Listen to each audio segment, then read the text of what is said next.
everybody. Welcome back to Mary Elizabeth Kaye Lazar Friday Hour. Howdy, we're back at the bird park.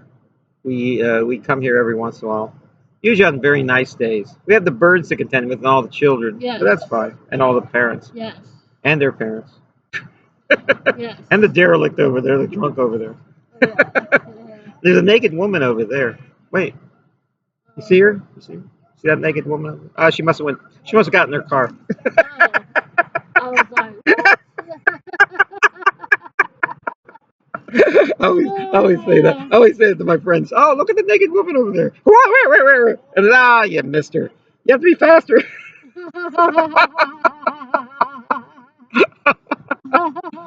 There's a trick. My dad was good at playing pranks on people. He um he would call people. They would go to lunch where he worked, and then when they came back from lunch, they said, "You got a call when you were at lunch." He goes, "Oh, really?" It was like before cell phones. He goes, "What? A call? What was it?" And he said, "Someone said there's a box waiting for you at this phone number." He goes, "Oh, okay. Maybe it's a package I ordered or something." So we call it up. He goes, "Hello, Woody Funeral Home."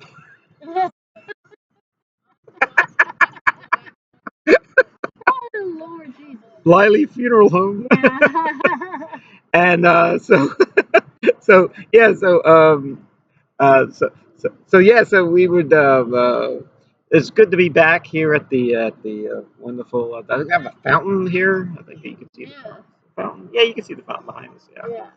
and it looks like we're in the dark here, but we're actually, I think, behind a tree because the sun was in our eyes the first time. Yeah. It's let's see. Tell me about shopping malls. What malls do you like? Ones I liked here in Richmond were Cloverleaf, Regency, Chesterfield Mall, and South Park. Did you ever work at a mall? Oh yes, I worked at a movie theater. Yeah. Then I worked at Dairy Queen before that. The So same mall? yes, same mall, Chesterfield Chesterfield Town Mall. Center. Yes. It's a nice mall. And I worked at a mall. It was the wrecking ball went to it. It was called Azalea Mall. And Oh I yeah, worked I worked at I I've been worked there yeah, years it was ago. a nice mall, but like a lot of malls. You know what, Chris? It's sort of a racist joke, but Chris Rock had a joke about malls. Oh. He goes, "There are two types of malls. You know what the two types of malls are?" He goes, "One, the white people go to, and the other one, where the white people used to go to." Yeah. I thought, he went on with the joke that he said that used to sell like Williams Sonoma expensive kitchenware, and it would sell like fancy it would sell like tuxedos for rent and everything. He goes, and then eventually he started selling just sneakers and baby clothes. yeah. Actually, A Dollar Tree. Yeah. actually, my dad went to Zoe Ball when he was growing up. So. Well, that was his mall. Yeah. Yeah. And Yeah, I so went there 2 years ago briefly, a couple yeah. many years ago. Yeah, I there was another mall, Eastgate Mall, Yeah, I remember that one way too. out, and I remember. I tell you what I was doing at the Azalea Mall. I worked at a photo place, Fox Photo. Oh, you're gonna love this. I was really into photography in the day. This is before digital photography. It was all Yeah. film Yeah. photography and at 35 millimeter film. And so what happened was, I knew how to develop black and white photos, like for the school newspaper and Yeah. stuff in college and high school and stuff, but I didn't know how to develop color stuff.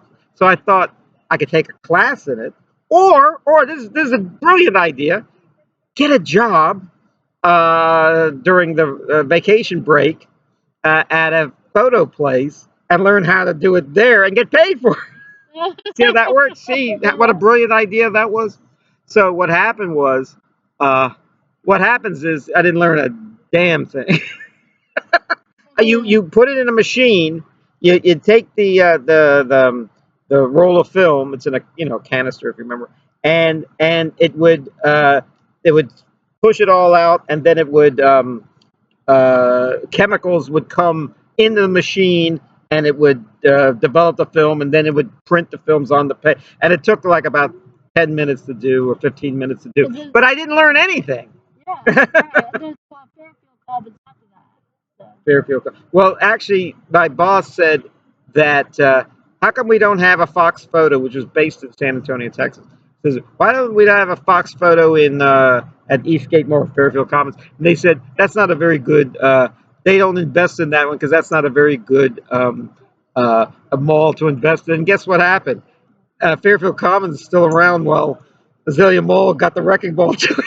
Oh, yeah. All goes to show you that it was. So I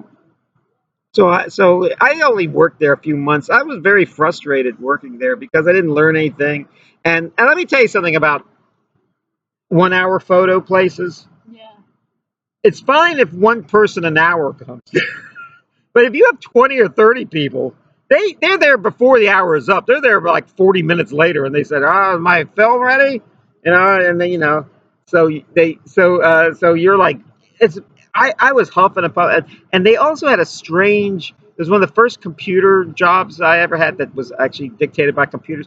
They would actually, unless their business was doing well, like for example, if no one, if it's like a Tuesday night, no one was coming, they would say, okay, you're supposed to work till 9, but it's like 7:15. You should go home now. We can't pay you for the next hour and a half. Yeah. And I said, what? That's silly. He goes, well, other jobs, so, just stay till 9. Maybe he'll pick up or something. No, they said it's not. Our logarithms say that it's not going to work. So I said, oh gosh, this is the stupidest. And I felt that once a company was dependent on a computer to tell you what to do next, it's always a wrong. It's always wrong. Yeah. And now with AI, it's even worse. Yeah. That place, that Fox was ahead of its time. Also, and I didn't mess up any film. If I did, I kind of was able to fix it or some sort of way because of my brain. But there were a lot of people that were fired when I was working there because they messed up the people's order, and the company knew. Almost every photo place knows this. Is that once you mess up someone's order, that person will never come back again. So they usually fire the person who messed it up. The idea being that you didn't just blow a $5 or $10 order. You're blowing like maybe hundreds of dollars in the future by losing that customer. In other words, it's a quality thing until you make a mistake and then they fire you. Like they almost being a coach of a team. Once you start losing, they fire you. And it doesn't matter how many times you won before. Yeah. And what other malls do you know? Cloverleaf. I mean, do you have any stories on any of these malls? Well, Cloverleaf, I used to grow up there all the time. I used to go up there all the time. Yeah. And there was a murder happened there back in 1996. Oh yeah, that was the worst. Yeah. That was the absolute worst thing, and that precipitated pretty much the downfall of that mall. There were these two girls. They were working in like the Dollar Tree. Or I think it was a dollar. I think it was a dollar place. It was all for one. All for one, but it was like the Dollar Tree, and they were working late. I think the place closed at 9, and then somebody came in after 9, or and they don't know what time. And then when they came the next day, the two girls were dead were killed in the mall. After. The mall was never the same again. It was they tried to make a go of it, and which is sad. Somebody calls that bad karma when something bad happens at a place, the place becomes just this place of interest, of gossip and everything, which is terrible. Somebody's playing music. Yeah. we never had we never had a theme over here. They used to have a movie theater inside Cloverleaf too. Yeah. And then they moved outside. So. Yeah, the only time I've ever seen a mouse in a movie theater was at that one, and then that was torn down. Maybe it was condemned. Yeah, it was. I also then I started to realize about movie theaters that with all the spilled popcorn and all the spilled drinks and everything, I'm surprised I never saw a mouse there before. Because that's how you get bugs and mice. Your parents probably told you don't eat in the living room and stuff because At least in the kitchen, you could clean up the countertops and the uncarpeted floor. But once you move it to your bedroom or something, you get bugs. And once you get bugs in a place, you never get rid of them. Really. In New York, every place has bugs, including the Gracie Mansion, where the mayor lives. The Lord Mayor of New York lives. So anyway, so I tell you what the malls I've been to. I mean, there's the local malls. I like the malls. They still have in the Norfolk area. They still have a lot of old style malls that there's very few of now. I don't really like the open air malls, and a lot of those malls are too expensive. Now it's all just high price stuff. The only thing you could afford is maybe the food court, and that food court probably the only thing you can afford is Dairy Queen, like you mentioned. I I used to was. work at the Dairy Queen That's in right. Principal Mall. What was your biggest what did people like getting the most there? The Blizzard, A blizzard? Yeah. Blizzard, and the deli bar. There's deli bars. Yeah. You Those just get deli- out the freezer. oh, You don't have to make them or anything like that. I could buy those at home. I tell you what they had there that's very good. Well, first off, let me talk about the blizzard. The And the blizzard chocolate dip cone too. chocolate chip cone. That's what I like. Yeah, Let me tell you, they had the blizzard. Okay, now they put up the calories on these things. yeah, There's something like 1,200 calories in a blizzard. That's almost the amount you should get in all your food in one day, yeah, and you get in a blizzard. No wonder people are so obese in America. yeah, So yeah, so once I saw that, even they say, "Well, the blizzard tastes good." I said, "Yeah, the blizzard tastes good because there's so much fat and calories in it." yeah. But the that chocolate dip cone was so good. It was almost like an Eskimo bar, only it was ice cream cone, and it was so good. They would make the white the vanilla uh, ice cream in the thing as a little swirl, and then they dip it Yeah. in chocolate, and it was so good. I feel like getting one now. I haven't had one in probably 20 years. Um, I'm a health nut now. So anyway, so I let's see. I've been to the. Let me tell you about the malls I've been to that you may have heard of. Potomac Mills Oh, I've been there. Yes. in Northern Virginia is Yeah, very I've good been near there. Washington. That's Yeah. that's truly super. And what's the one at the casino? The Maryland They're Casino. live or something Yeah, like that. Maryland Live. I went there last year. And there's Remember? and that's a huge mall. And there's a lot to see there. They have a store just for Hanes underwear, Yeah, I know. and yet they make a profit because if you want Hanes underwear, they have every Hanes underwear there. Yeah. Yeah. Who needs Walmart and Target? Go to this place and buy all the Hanes underwear you want. Yeah. Then gentlemen prefer Hanes. Anyway, I've been to. Okay, I'll tell you another mall I've been to. I've been to the mall in a couple in New York that are pretty good. The Beverly Center in Los Angeles I've been to. They filmed a movie, scenes from a mall there with Woody Allen and Bette Midler, which is a comedy. It's Yeah. the only comedy I can think of takes place. Oh, there's Mall Rats. I forget where that one takes place. I think that's in New Jersey somewhere. It's a Kevin Smith movie with Ben Affleck, Mallrats, and then there's scenes from a mall, and then I've been to the mall in. There's one in Long. Oh, I was at a mall in Long Island with my cousins, and my cousin at the time was a teenager, was like in high school, uh, maybe younger than like junior high school, middle school, and he said, "You see that girl over there eating the ice cream?" And I said, "Yeah." She's in my class. She's actually made a movie, and she's going to be a big star Oh. soon. And I said, "Oh." And so I just smiled at her, and she smiled back, and that was it. And you know that girl was she was just a little girl. It was a Natalie Portman, Oh wow. and Really? Oh okay. now Natalie Portman's a big deal. Yeah. The movie was called Leon at the time, and now it's called The Professional. It was a French-made film Okay. in New York about a French assassin, and Jean Reno was the you see in a lot of French films. He was and American films. He played the assassin that befriends this little American girl played by Natalie Portman, and Yeah. he tries to save her from gangsters or something. I think Gary Oldman is the bad guy in it. Although the guy that's the assassin is a pretty bad guy too.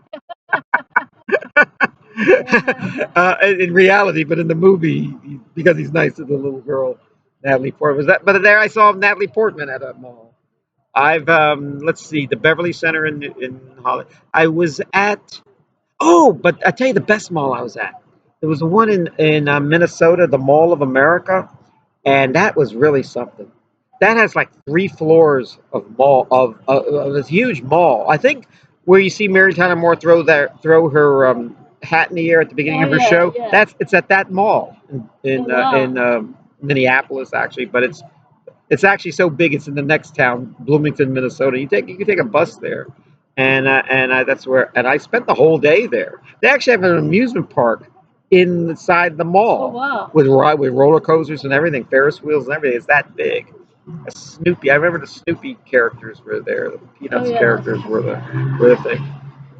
So so I've been to that mall, and but there's a mall in Chicago that was uh, that was a very popular mall, and then I guess it was on hard times they had to destroy it, but they actually got one last thing out of it. Remember what they did?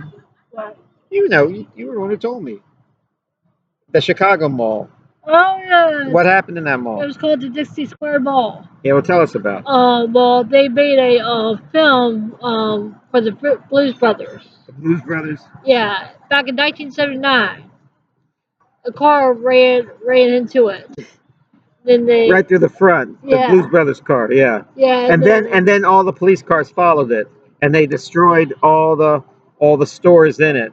yeah They had extras and stuntmen and I think even Stephen Bishop, the singer, was spinning around in a upside down in a police car as a policeman in that movie. Yeah, that's that they destroy a mall in like less than 10 minutes in that movie, yeah. and then they drive out and no one catches the Blues Brothers. And Yeah, then they abandoned after that. yeah. The mall was abandoned after The that. well, it wasn't. I think they knew it was on its way out, so the producers of the movie appealed to the owners of the mall. It goes, "Hey, you want this mall to live in live in history by being destroyed in our new movie?" And they said, "Yeah, yeah, of course." So they paid to have it the for the rental of the place to destroy it. I mean, they were going to take a wrecking ball to it anyway. Yeah. So that there was another movie that came out maybe a year before that called Dawn of the Dead, one of those zombie films, Oh yeah. and the people hole up in a mall. But a good middle section of that movie has no zombies. It's just them living, 4 people, 3 or 4 people. I think there's 3 people.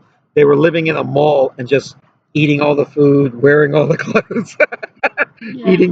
eating all the fancy sandwiches that are left there in the refrigerators, all playing using the electrical equipment, playing the best high tech phonograph records, and it's a pretty wild movie, and I think they did a better job of destroying the mall in that movie than they did in the Blues Brothers. The Blues Brothers is still quite impressive because it had a bigger budget and everything. Yeah. I think in the Dawn of the Dead, all the budget went into the destruction of the mall. I don't know where that was made. Probably somewhere in Pittsburgh. That's where all those George Romero The films are made.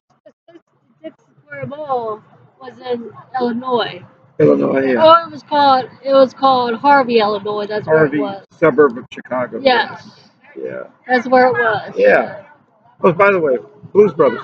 Yeah, We got Blues the Blues Brothers Brothers. right here. I have 2 other albums at home, so. Yeah. Oh, tell me about it. You like the Blues Brothers? Oh yeah. Yeah. Tell us about the Blues Brothers. I'll hold this up. They had Aretha Franklin singing in it. Yeah, she's in both movies, I think. Yeah. They made a sequel to it years later, like 20 or 30 years later, with John Goodman playing not really playing the John Belushi character, but playing like the replacement for John. You can't replace John Belushi. I'm a soul man. That's a good song. Da, da, da, da, da, I'm a soul man. If I remember right, in that movie, they tried to get as many people from the first movie that were featured in the first. Even Steve Lawrence, played their manager, and who else was in it? Ray Charles, people like that. BB King. They got them in the sequel too. James Brown, Aretha, of course. That is sort of a similar kind of plot. They had to save something, and a lot of the people were already dead, like Cab Calloway and everything, because he's in this film. By the way, Yeah. I went to see Cab Calloway. I met Cab Calloway in Philadelphia at a jazz festival. And when I showed it to my niece, she says, "Oh, that's the guy from the Blues Brothers." I said, "Yes, he is in the Blues." I forgot. I knew him from the 1930s, Harlem Renaissance, Cotton Club, that type of thing. And I'm glad he was in the Blues Brothers movie, Cab Calloway, because he was so great. And this movie, in fact, my niece told me that this was her favorite movie. I think The Wizard of Oz used to be her favorite movie. And then when she saw this, she couldn't believe how good it was. All the music, all the dance, that was pretty impressive. Did she announce the Wizard of Oz really funny? Like Oh yeah, she thought it was one word, The Wizard of Oz. Wizard of Oz. Wizard of Oz. The Wizard of Oz. Well, I tell you something about The Wizard of Oz and the Blues Brothers to some extent. You don't have to need a great brain to follow what's going on. So it's adults and children alike like those films because they move very fast. They're very a lot Yeah. of action in them and everything. And who doesn't like the Wizard of Oz? Who doesn't like the Blues Brothers? I think the Blues Brothers, when it first came out, was considered a bomb because it was. If you could tell watching it, it's a very expensive movie. And in the news at the time, it was one of the first movies they said, "Oh, it's not going to make its profit. It's not going to make its money back, and everything." But it wound up eventually doing that. It didn't make it right away. But the theaters and the people were paying money to see it, and they really enjoyed it. So, and John Belushi was at probably the top of his game, and that was the film that he had already made Animal House, so John Belushi was in the so this was like his next big film that was a big hit. So he was in another movie in the middle called 1941, not a very good film, but another expensive film. But then he made a film after that, Neighbors, and Neighbors. I think that came out after he died, and it didn't. It was kind of sad to see that movie because that wasn't all that great. I thought all those movies had there was worth seeing because they were very because John Belushi was always worth seeing, Yeah. and and Dan Aykroyd, of course. Dan Aykroyd has tried to bring back. He's had albums singing, doing that music. When I first saw the Blues Brothers on Saturday Night Live, they were like the warm up for Saturday Night Live a couple of times, and and it looked like Dan Aykroyd wasn't playing the harmonica, like someone was playing behind him, but he was like pretending to play. It actually turned out he was playing. He was Yeah. actually a big fan of blues music, and he said that the reason why him and John Belushi became such close friends, such close working partners, was of their love of blues music at a Yeah. time when people were listening to punk rock music and stuff. Yeah. They were kind of old school, listening to stuff from Yeah. probably 20 years before.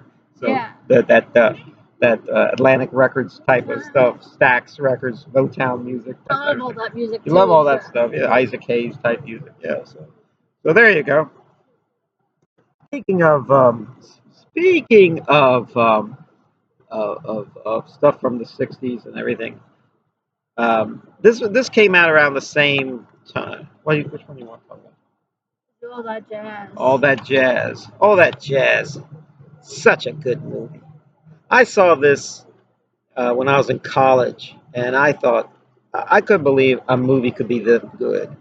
Roy Scheider is in it, and he plays the. It's directed by a very famous director, choreographer Bob Fosse, who was also an actor and dancer himself. And he was married to Gwen Verdon, that guy, and he made this sort of autobiographical film, but it was a roman à clef, which means it wasn't a true story, but it had a lot of basis in truth. This story, and it was about this guy, pretty much the last few months of his life, and he's dying. The character, the Roy Scheider part guy, is dying all through it. He's trying to get a movie finished and a Broadway show done at the same time. And all this time, he's on all these uppers, amphetamines, Benzedrine, I think is what it's called. And he's drinking and he's smoking and and he has girlfriends, and he's cheating on his other girlfriend, and he's trying to take care of his daughter, and he's just being pulled at all ends, and also the producers having to deal with producers and everything. So all that jazz and the music in it is just so good. It's obviously very good. It begins with a audition, a Yeah. great one of the greatest audition scenes ever in a movie. They're all auditioning for a song, and they're playing the music. Kind of like similar to Chicago. Yeah.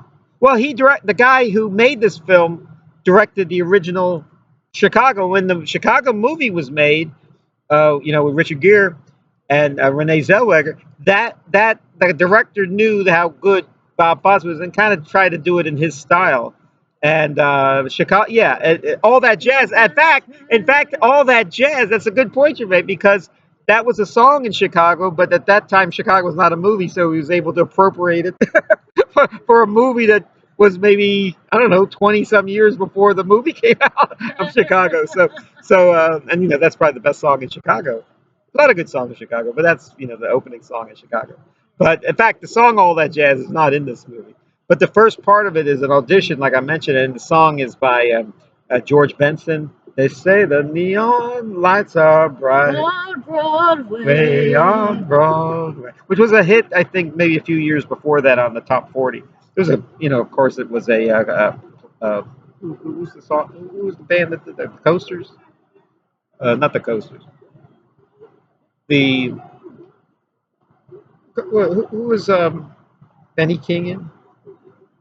Benny King. Benny King, Clyde Uh, McFadder.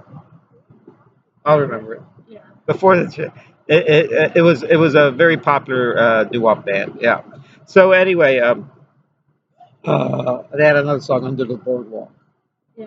Yeah. Under the Broadwalk. But that's not in The there. Drifters sung it. The Drifters, that's Yeah. yeah, I knew someone would Yeah. come. All those bands kind of blend in my mind, and when I'm from a camera, On it's like on Jeopardy. Broadway. If that question was asked on Jeopardy, I'd get it wrong, even though I knew the answer. Of Yeah. course, it's the Drifters. Yeah.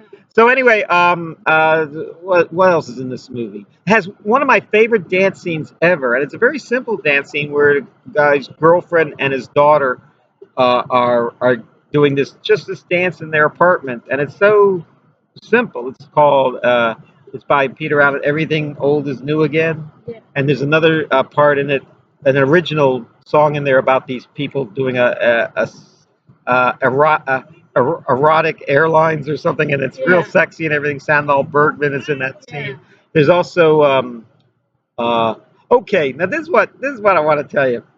There's a at the end of the movie, it's not a big secret. At the end of the movie, this guy has heart surgery, and Yeah. he's going through the stages of life. The Elizabeth Kubler-Ross, denial, and acceptance. You know those stages of life, and it's um, so in his mind, he's going through, like, when you see your life pass before your eyes, these visions of the afterlife and everything. And of course, with Bob Fosse doing it, it's all like very fancy with orchestras and bands and the greatest dancing you'll ever see. And they're singing to him songs like "Who's Sorry Now." Who's sorry? Kind of And afraid to sung that yeah, too. so some of these days I'm gonna miss. And in other words, people are singing to him while he's on his deathbed in his mind. Oh man, this is. And then of course it ends with Ben Vereen and him singing the final song, and the song is, "Bye bye life, Oh bye yeah. bye happiness, hello Hello, loneliness," and loneliness. then "I think that I'm gonna die," and the whole thing is this great production number. I think it's a rather self-indulgent movie. Anyway, I showed this to my niece when I was a kid, and years later, my niece told her mother that Kevin took me to see this movie, and the mother, and then she's already kind of a teenager at this point. And when I was like 4, he took me to see this movie. He goes, "What? You took her to see this adult movie?" And there's a lot of adult situations in it. And I said, "How could you? What type of man are you that you would take a child to see this movie?" And I said, All right, all right, all right. And then she was livid, you know. She was like a Karen, as they say. So Yeah. I eventually had to take her aside. I said, listen, all she saw was the last 10 minutes of the movie with all the dancing and singing Yeah. and everything, which Yeah. is pretty wild. As she thinks she saw the whole movie. And we had it on DVD, and this actually the same DVD. So she thought she saw the whole movie, but if she didn't see the whole movie, she only saw the last 10 minutes of it and Yeah. thought she saw the whole thing. Yeah. But it, you know, it was so all that jazz. You can't go wrong with this movie. It is really something else. This movie. Yeah. Yes. So anyway, Mary, let's we're not finished. I want to thank you. We've done 100 shows. Let's talk Yes. about that for a little while. We did 100 shows. This is our 100th show. And here's to the next 100. Yes. Yes. So tell me, have you learned any? Have you learned anything after doing 100 shows? We this show was born out of the pandemic when we were Yes. trying to entertain ourselves. All podcasts were actually. Yes. So tell me, what have you learned any? I mean, learned anything tricks of show business or anything? I learned a lot. Yeah, you learned a lot in the last 5 6 years. Yeah, Yeah. yeah. I so have I. I tell you, we used to do this show like for the first 2 or 3 years, like almost every week. We because there was so nothing to do. Yeah. So we did the show, and and we had a lot of fun doing it. In fact, I was doing the show, the Gorgeous George show, and a lot of people said you should branch out and be on other people's shows because we only get the idea what you're like on the Gorgeous George show. Yes. We don't know. So I did it with you. I did it with Vinnie Yes. Mac, and I did it with Keith Van Allen. Allen. So there's 4 shows. I've appeared on other people's shows and as a guest. And the shows like with you and with those other people are more of like a co-host. Uh, uh, I feel like I have an equal billing with you. You're the real star of the show, but I'm the you know I try I'm your guest, so I try to Yeah. gin it up a bit. I hope you all enjoyed all these shows we Yes, had through all these years. So, actually nobody's enjoyed it more than us. yeah. And our show doesn't really change that much. We're just the two heads. With Yeah. outside, we used to do it inside. We sometimes still do it inside if it's cold, but Yeah. but for the most part, we try to do it outside with the people, usually in the park on Yeah. a picnic table. We it's brings us back to the outside. I like to think that all the good memories we have, all the good experiences we've had the last few years, we talk about them on the show. We try to make them entertaining. We tell jokes and everything, and thus when we're long gone, people could always, I mean, 200 years from now, they could tune in these shows Yeah. and Yeah. hear what was on our mind, Yeah. our small talk. We're Yeah. sort of like, I guess Regis and Kathy Lee, Yeah. or whoever it was, Mark and what's the girl, Kelly and Mark. Yeah. Regis and Yeah, Kelly. And, yeah. And then there's a few people. Ryan Seacrest was doing it, yeah. and Michael Strahan was doing it. But what they were, but to me, the most interesting part of that show was the first 20 minutes, sort of like what we do. We just talk. We just have a conversation. Yeah. Um, and I've said this before on the show. I say this on a lot of shows that every podcast is a homage to My Dinner with Andre. Yeah. Yeah. With Wallace Shawn and Andre Gregory, which was actually made in Richmond. So you could, if you want to say all the podcasts in the country are based on My Dinner at Andre, you could say that Richmond, even though it takes place in New York City at a fancy French restaurant, it was actually filmed at the Jefferson Hotel, which we've I think done a show at. It was filmed there. Yeah. You know how the Blues Brothers destroyed them all?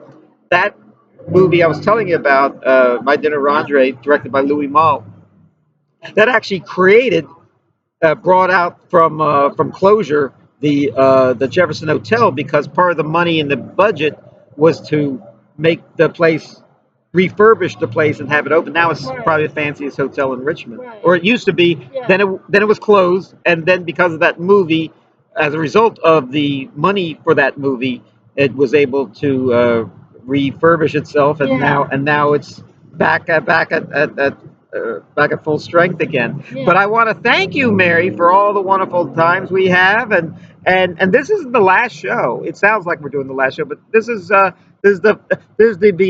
end of the beginning. Yes. We're Well, going to go all full steam ahead up to yeah. now. So have I hope you have a happy April and everything. So Yes, after all these years, thank you all for tuning in after all these years. my May name's God Kaye bless you. Lazar. This is Mary Elizabeth. This is the Mary Elizabeth Variety May Hour. God Thank bless you. you. May God bless you. Take care.